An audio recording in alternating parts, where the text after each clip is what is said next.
Dios te bendiga y Dios te guarde. Gracia y paz te sean multiplicadas en el conocimiento de nuestro Señor Jesucristo.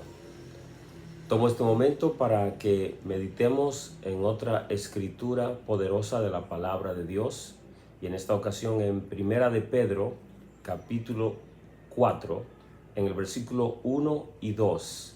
Dice así: puesto que Cristo ha padecido por nosotros en la carne, vosotros también armaos del mismo pensamiento. Pues quien ha padecido en la carne, terminó con el pecado, para no vivir el tiempo que resta en la carne, conforme a las concupiscencias de los hombres, sino conforme a la voluntad de Dios. Amados, esta escritura poderosa nos muestra que necesitamos nosotros tomar el ejemplo de Cristo, el cual sufrió por nosotros, padeció en una cruz para darnos vida eterna. Pero vemos que en su sufrimiento el propósito era derrotar el poder del pecado en nuestras vidas, porque en Él nunca hubo pecado. Siempre fue santo, siempre fue puro, siempre ha sido y siempre será perfecto. Pero el trabajo de Él al venir a hacerse hombre era para en la carne, en su carne, es decir, en su naturaleza humana, el derrotar el pecado a nombre de la humanidad. Viene como el segundo Adán para pagar la deuda que tú y yo teníamos. Y en su carne, en sus padecimientos, Él pagando ese precio, siendo sacrificado como el cordero en su carne, en su naturaleza humana, en su cuerpo, viene y destruye, vence el pecado. Y ahora todos nosotros que venimos a Jesús podemos andar en libertad, podemos vencer así como Él venció, pero necesitamos, una vez que el Señor nos liberta, necesitamos caminar en esta libertad dispuesto a padecer. Es decir, que debemos armarnos del mismo pensamiento, de la misma actitud de Jesús. Él, en su pensamiento, determinó hacer la voluntad del Padre.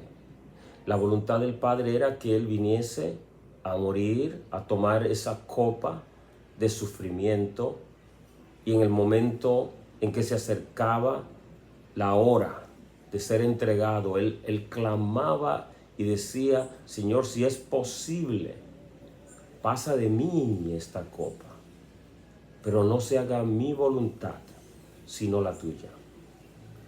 Esta es la actitud de Jesús ante la cruz, ante la copa de sufrimiento. Y nosotros debemos armarnos también de este mismo pensamiento. Me gusta que dice: ármense. Esta es como una arma espiritual. ¿Cuál? La actitud, el pensamiento de Cristo. El aplicarlo a nuestras vidas. Y decir, así como Cristo estuvo dispuesto a sufrir, yo también tomo esta actitud. Dice aquí la palabra que esto es armarse. Es una arma espiritual, de guerra espiritual, que nos ayuda a vencer cuando decimos: ¿saben? No voy a oponerme al sufrimiento que el Señor permita en mi vida. Voy a hacer la voluntad de Dios. Y parte del sufrimiento en nuestras vidas es el decirle no a los deseos de la carne. Es sufrimiento, es padecimiento. La carne quiere, es decir, nuestra naturaleza pecaminosa la cual fue derrotada, todavía está ahí y solamente se mantiene derrotada cuando andamos en el Espíritu, cuando somos guiados por Dios y hacemos la voluntad de Dios. Todavía, por más años que tengamos en la fe, en el Evangelio, nunca podemos decir que ya somos perfectos y que ya vencimos las concupiscencias, los deseos malignos. Esa batalla siempre está. La batalla con la carne siempre va a estar hasta el día en que el Señor venga por nosotros y entonces nos dé un cuerpo de gloria y esta naturaleza pecaminosa sea totalmente echada fuera de nuestro ser, puesta totalmente a un lado, gloria al Señor. Entonces, mientras estamos en este cuerpo, vamos a tener batalla. Van a haber deseos malignos, van a haber concupiscencias. Dice aquí que debemos armarnos del pensamiento de Cristo, porque aquel que sufrió en la carne terminó con el pecado, y debemos hacer esto para no vivir el tiempo que resta. No sabemos qué tiempo nos queda en esta vida, pero sea cual sea la cantidad de tiempo, no estamos supuestos a vivir en la carne, es decir, satisfaciendo esos deseos malignos. Hay una batalla de deseos del espíritu que son agradables a Dios contra los deseos de la carne que son concupiscencias, y la palabra concupiscencia simplemente significa pasiones desordenadas, deseos malignos, los cuales siempre batallan en nosotros, vienen, nos quieren oprimir, y es nuestra responsabilidad decir no a esas concupiscencias. Y dice aquí que en vez de vivir el resto del tiempo que nos queda en el cuerpo siguiendo esos deseos malignos, vamos a vivir el resto del tiempo que queda conforme a la voluntad de Dios. Pues ese es el secreto de vivir una vida cristiana victoriosa. El secreto es buscar la voluntad de Dios y obedecerla siempre.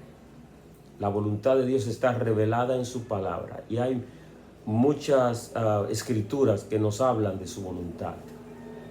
Pero hacer la voluntad de Dios es complacer al Señor, hacer lo que está en su corazón, agradarle a Él, complaciéndole en sus deseos, en vez de obedecer los deseos pecaminosos.